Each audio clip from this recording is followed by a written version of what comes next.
Merhaba arkadaşlar, örgü kanalıma hoş geldiniz. Minik kız çocuklarımız için çok şirin ve güzel tığ işi bir takım yaptım. Bakın bu şekilde çok güzel bir bolero yelek, mini bolero bir yelek yaptım.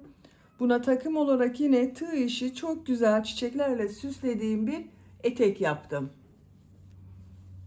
Bunların takım olarak yine saçına takmak için de çok güzel rengarenk çiçeklerle süslediğim bir saç bandı yaptım. Ben bunları takım yaptım arkadaşlar.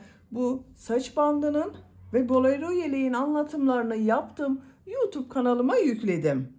Siz de bunun gibi güzel bir takım yapmak isterseniz bolero yeleğin ve saç bandının olduğu YouTube linklerini izlediğiniz bu videonun açıklama bölümüne ekliyorum. Siz o linklere tıklayarak bu takımdan yapabilirsiniz veya Ece'nin Örgüleri YouTube kanalından videoları arayarak bulabilirsiniz arkadaşlar. Biz bugün bu kolay ve güzel etek örgüsünü yapacağız. Etek örgüsü çok kolay arkadaşlar. Bel örgüsünün buradan başlıyoruz. Yapacak olduğunuz çocuğun büyüklüğüne göre istediğiniz kadar zincir ile başlayarak yapabilirsiniz. Tek yapmanız gereken yapacak olduğunuz çocuğun beline ölçerek zincir başlamak arkadaşlar. Bugün ben bu etek anlatımını 3-6 aylık bir bebek ölçüsüne göre yapıyorum arkadaşlar. Ama siz bu etek örgüsünü daha büyük çocuklarınız için de yapabilirsiniz. 1 yaş, 2 yaş, 5 yaş hatta yetişkinler için de yaparak kullanabilirsiniz. Çiçeklerle süsledim. Bakın burada tuhafiyeden almış olduğum çiçekleri buralara diktim arkadaşlar. Siz bunun yerine bu bolero yelekte kullandığım süslemelerle de yapabilirsiniz. Ben kolay olsun diye böyle hazır aldığım bir çiçek ile süsledim. Bel örgüsünün buraya kurdale taktım. Bakın arkadaşlar bu şekilde.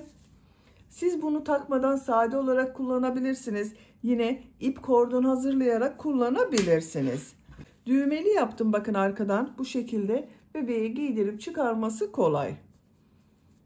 Bu etek örgüsünde iplik olarak, ana renk iplik olarak ben bunu kullandım arkadaşlar.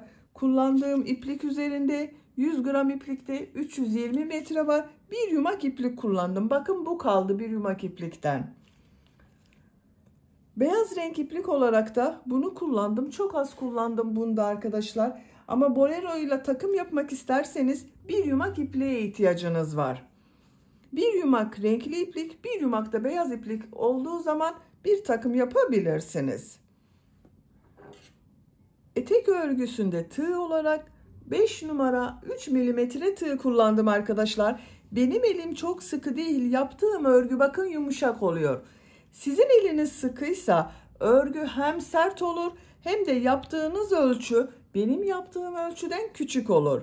Eliniz sıkıysa 3,5-4 milimetre tığları kullanırsanız daha güzel olur arkadaşlar.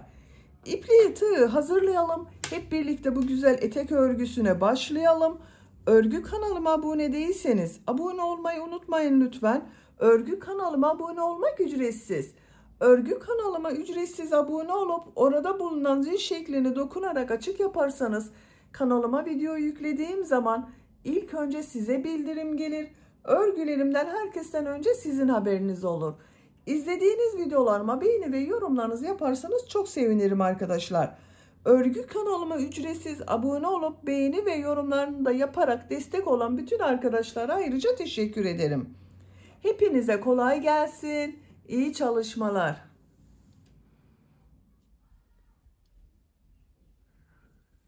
Zincir yaparak başlıyorum.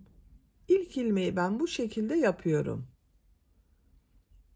Zincirleri yapmaya başlıyorum. Çok sıkı zincirler yapmıyorum arkadaşlar bakın.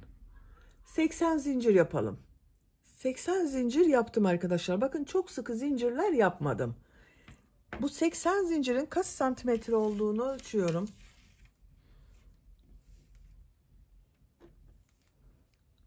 ...37 santimetre zincir uzunluğu var. Benim elimin sıklığına göre 37 santimetre için 80 zincir yaptım arkadaşlar.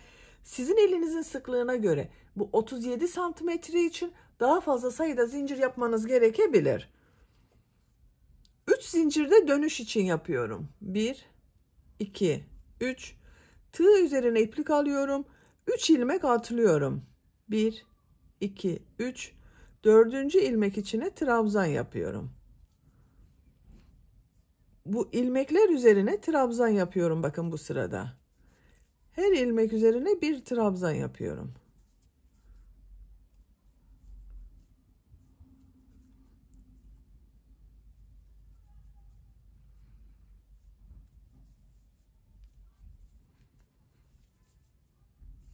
Sıra sonuna kadar devam edelim. Zincirler üzerine trabzan yaparak sıra sonuna kadar tamamladım. Beyaz renk ipliği kesiyorum.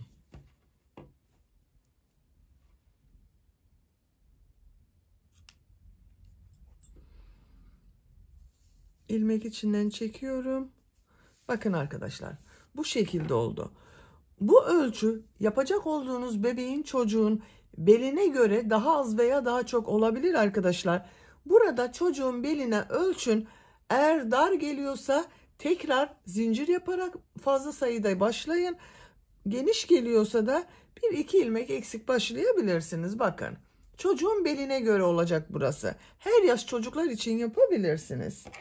Bu renk iplik ile modele başlıyorum.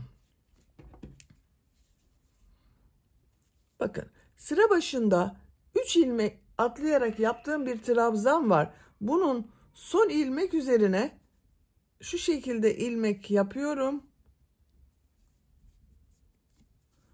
Zincir yaptım, sağlamlaştırdım. 2 zincir yapıyorum.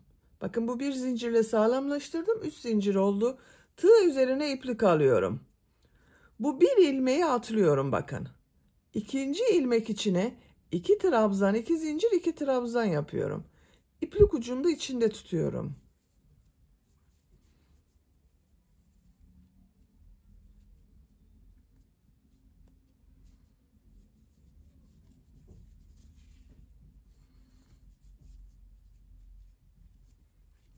İki trabzan, 2 zincir, 2 trabzan yaptım. Tığ üzerine iplik alıyorum. 2 ilmek atlıyorum. Üçüncü ilmeğe 2 trabzan, 2 zincir, 2 trabzan yapıyorum. Bu sırada modellerin hepsini yerleştiriyoruz. Bakın, aynı ilmek içine yapıyorum arkadaşlar.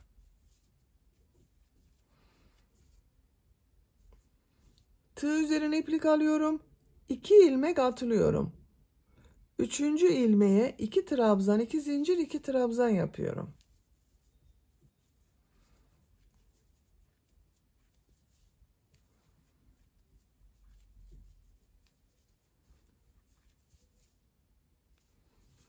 İki ilmek atlıyorum. Üçüncü ilmeğe 2 trabzan, 2 zincir, 2 trabzan yapıyorum.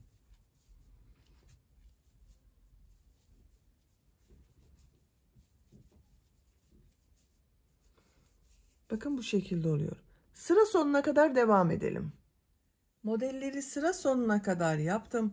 Sıra sonunda bakın, bir ilmek atlıyorum. Son ilmeğe trabzan yapıyorum. Bakın arkadaşlar.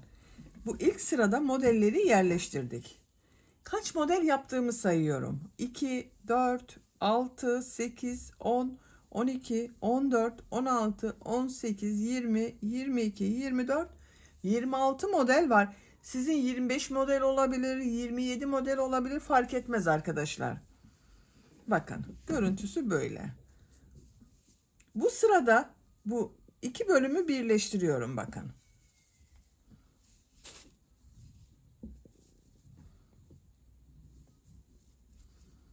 Şu şekilde birleştiriyorum. Siz bunu daha büyük çocuk için yapıyorsanız bir sıra daha model sırası yaptıktan sonra birleştirirseniz daha geniş olur arkadaşlar. İlmek kaydırma yaparak model ortasına geçiyorum. 3 zincir yapıyorum. Bir trabzan yapıyorum. Bir sıra daha 2 trabzan, 2 zincir, 2 trabzan yapacağız. Bakın, 2 zincir yapıyorum. 2 trabzan yapıyorum. Tığ üzerine iplik alıyorum. Diğer model ortasına da 2 trabzan, 2 zincir, 2 trabzan yapıyorum.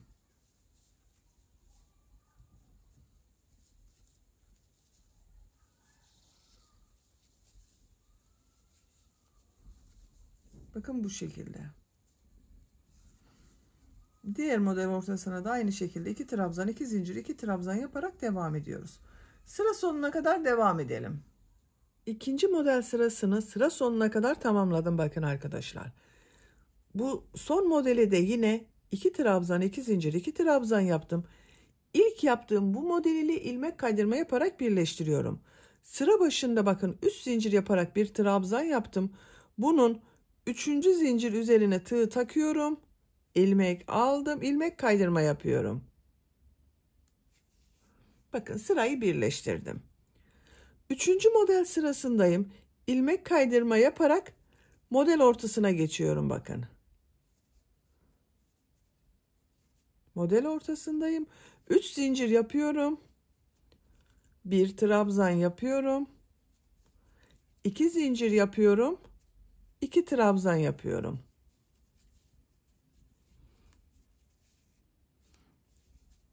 Diğer model ortasına yine 2 trabzan, 2 zincir, 2 trabzan yapıyorum.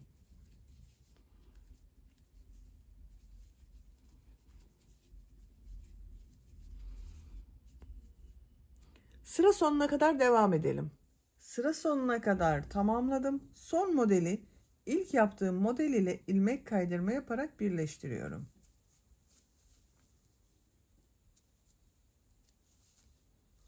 İlmek kaydırma yaparak model ortasına geçiyorum. Bakın arkadaşlar. Görüntüsü böyle oldu. Bu sıradan itibaren arttırma yapmak istiyorum. Bu yaptığım trabzanları, modelleri 3 trabzan, 2 zincir, 3 trabzan yapıyorum. 3 zincir yapıyorum. 2 trabzan yapıyorum.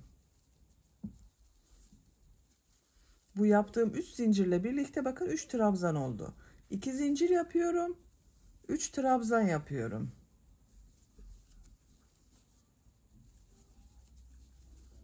Tığ üzerine iplik alıyorum. Bu 2 zincir üzerine bakın model ortasına 3 trabzan, 2 zincir, 3 trabzan yapıyorum.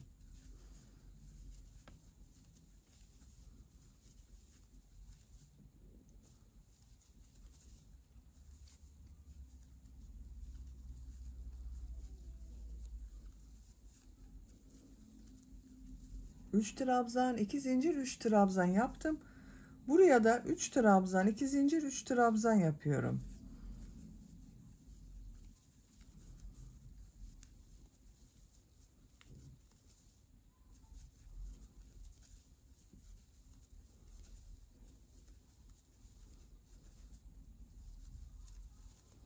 Bakın bu şekilde oluyor.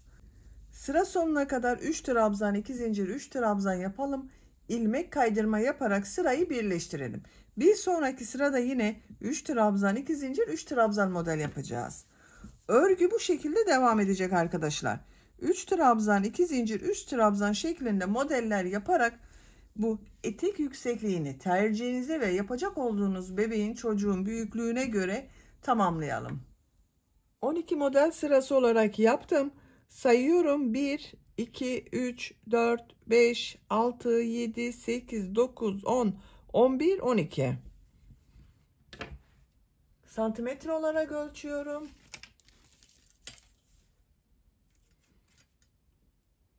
17 santimetre yükseklik var arkadaşlar. Burada bitirmiyorum. Buraya farklı bir model yapıyorum aynı renk ile. İlmek kaydırma yaparak model ortasına geçiyorum. 3 zincir yapıyorum.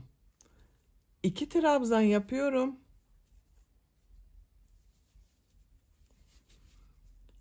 2 zincir yapıyorum. Bu son yaptığım trabzanın bakın şu ilmeğe tığ takıyorum. Sık iğne yapıyorum. Tığ üzerine iplik alıyorum. Buraya 3 trabzan yapıyorum.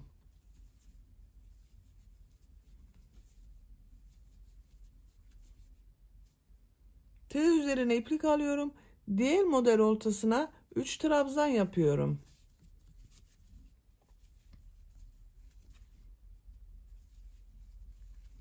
Şimdi bu küçük pıtırcık modelini yapacağız yine.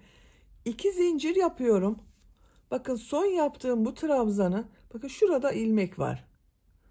Bu ilmeğe tığ takıyorum. İlmek aldım.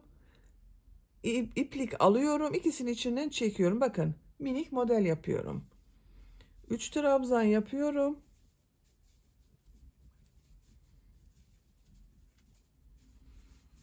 Diğer model ortasına 3 trabzan yapıyorum.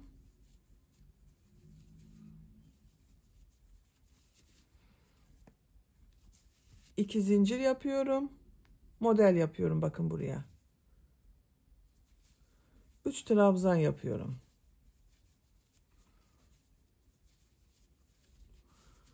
Bu şekilde görünüyor arkadaşlar. Sıra sonuna kadar devam edelim. Sıra sonuna kadar tamamladım. Son modeli ilk model ile ilmek kaydırma yaparak birleştiriyorum. İpliği kesiyorum.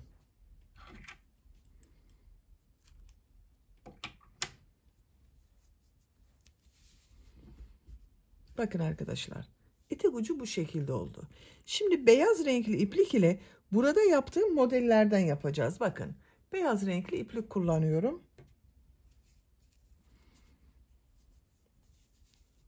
Beyaz renkli iplik ile modeli buradan başlayacağız arkadaşlar. Bakın, buralara model yapacağız.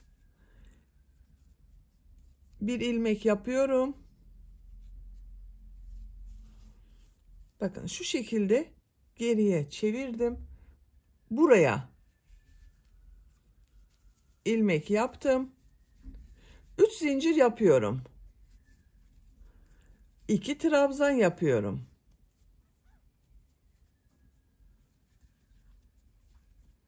2 zincir yapıyorum. Aynı yere 3 trabzan yapıyorum.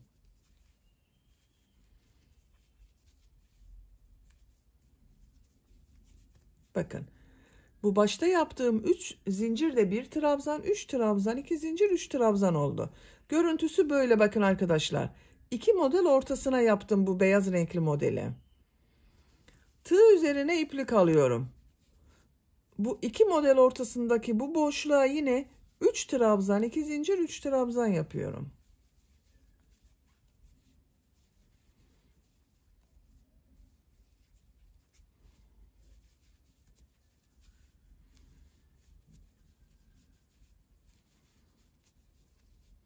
Tığ üzerine iplik alıyorum. Bakın bu model üstte kalacak arkadaşlar. Bu son sırada yaptığım bu model üstte kalıyor. Buraya 3 trabzan, 2 zincir, 3 trabzan yapıyorum.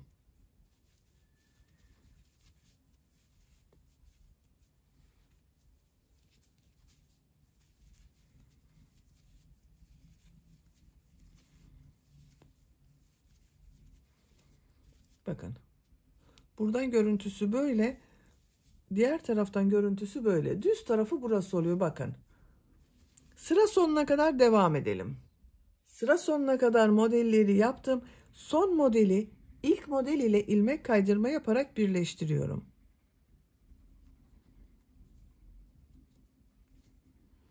İlmek kaydırma yaparak model ortasına geçiyorum.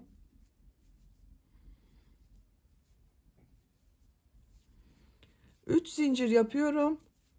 2 trabzan yapıyorum. 2 zincir yapıyorum. 3 trabzan yapıyorum.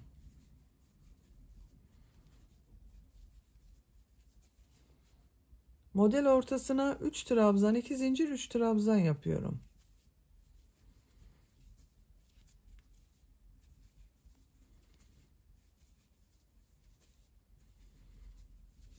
Bakın arkadaşlar. 3 trabzan, 2 zincir, 3 trabzan şeklinde model yapıyoruz. Sıra sonuna kadar bu şekilde devam edeceğiz. Görüntüsü böyle oldu bakın. Beyaz yaptıktan sonra model ile görüntüsü böyle oldu. Sıra sonuna kadar devam edelim. İlmek kaydırma yapalım. Sırayı birleştirelim. Bir sonraki sıraya yine 3 trabzan, 2 zincir, 3 trabzan yapalım. Birkaç sıra bu şekilde beyaz renk iplik ile modellere devam edelim. Beyaz renk iplik ile 3 model sırası yaptım. 1, 2, 3. Son sırada bakın ilmek kaydırma yaparak sırayı birleştirdim. Görüntüsü böyle oluyor arkadaşlar. Son sırayı yapıyoruz. Son sırada burada yaptığım gibi pıtırcıklı model yapıyorum. Bir zincir yapıyorum. Tığ üzerine iplik alıyorum. Bu 2 zincir üzerine 3 trabzan yapıyorum.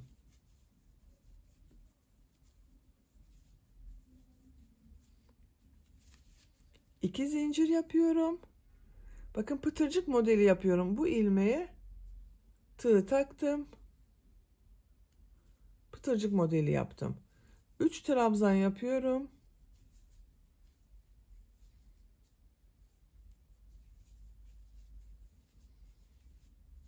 Bir zincir yapıyorum. Bu iki model ortasına sık iğne yapıyorum. Bir zincir yapıyorum. Buraya yine pıtırcıklı model yapıyorum. Bakın 3 trabzan.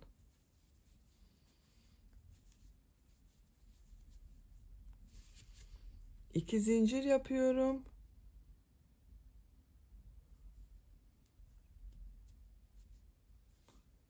Tekrar 3 trabzan yapıyorum.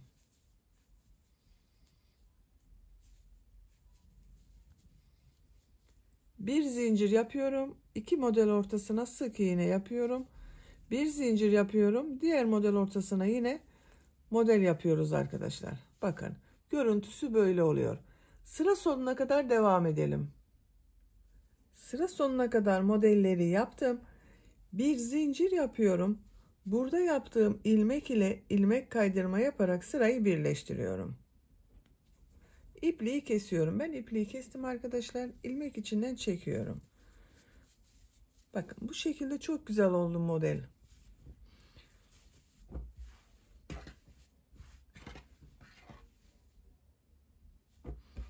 Şimdi bel örgüsünün burayı yapalım. Beyaz renk iplik ile bakın yapıyorum. Buradan başlıyorum. İlk ilmekten ipliği bağlıyorum.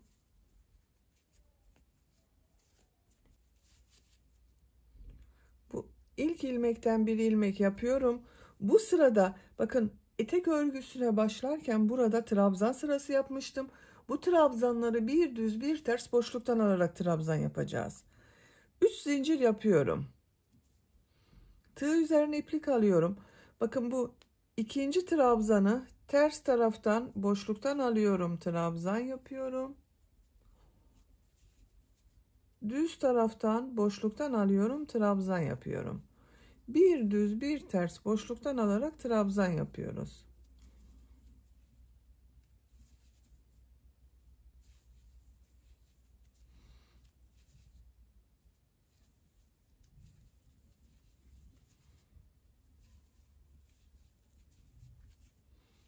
Bu şekilde görüntü elde ediyoruz arkadaşlar. Sıra sonuna kadar devam edelim. Trabzanları bir düz bir ters boşluktan aldım. Sıra sonuna kadar tamamladım arkadaşlar. Bakın en son trabzanı düz taraftan boşluktan alıyorum. Trabzan yapıyorum.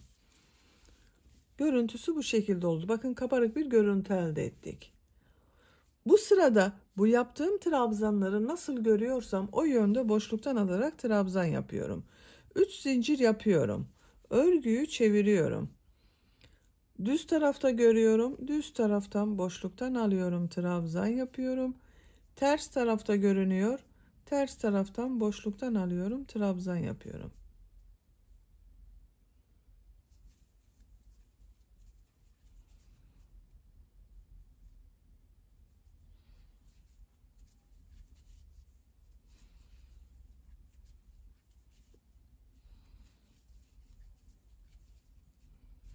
Sıra sonuna kadar devam edelim. Sıra sonuna kadar yaptım.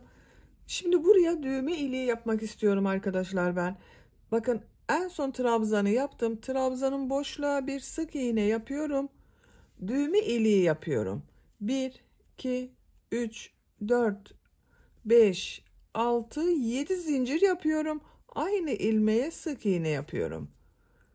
Siz daha fazla veya daha az zincirde yapabilirsiniz. Dikecek olduğunuz düğmenin büyüklüğüne göre az veya çok sayıda zincir yapabilirsiniz. Sık iğne yapıyorum. İplik uçlarını da içeride tutuyorum bakın. Başladığımız iplik uçları.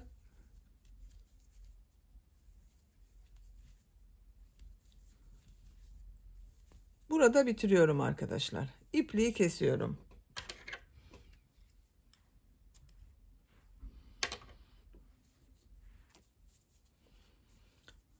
Tam karşısına bakın düğmesini dikeceğiz. Şu şekilde kullanacağız. Düğmeli yaptım bebeği giydirip çıkarması kolay olsun diye. Böylece etek örgüsünü bitirmiş olduk arkadaşlar. Bitmiş olarak size ölçülerini söylüyorum.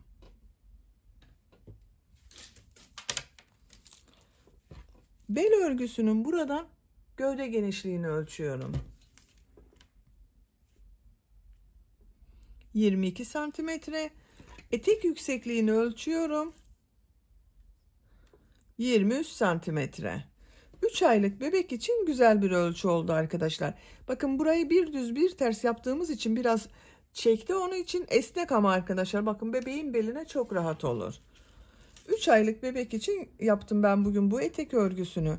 Beni dinlediğiniz ve izlediğiniz için hepinize çok teşekkür ederim. Örgü kanalıma abone değilseniz abone olmayı unutmayın lütfen. Örgü kanalıma abone olmak ücretsiz. Örgü kanalıma ücretsiz abone olup orada bulunan zil şeklini dokunarak açık yaparsanız kanalıma video yüklediğim zaman ilk önce size bildirim gelir. Örgülerimden herkesten önce sizin haberiniz olur. İzlediğiniz videolarıma beğeni ve yorumlarınızı yaparsanız çok sevinirim arkadaşlar. Sizlerle yeni örgülerde görüşmek dileğiyle. Hoşça kalın, sevgiyle kalın.